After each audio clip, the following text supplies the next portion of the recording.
shred. It is not eating food. Alright, step all the way up. Step foot in. Your leg over.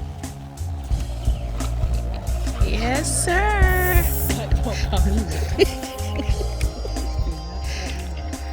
And you only want to pull back on them when you're telling them to do something, like turn or stop.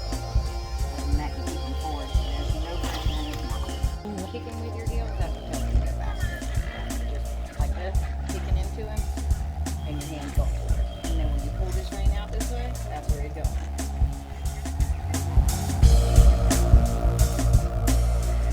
You're about to have fun.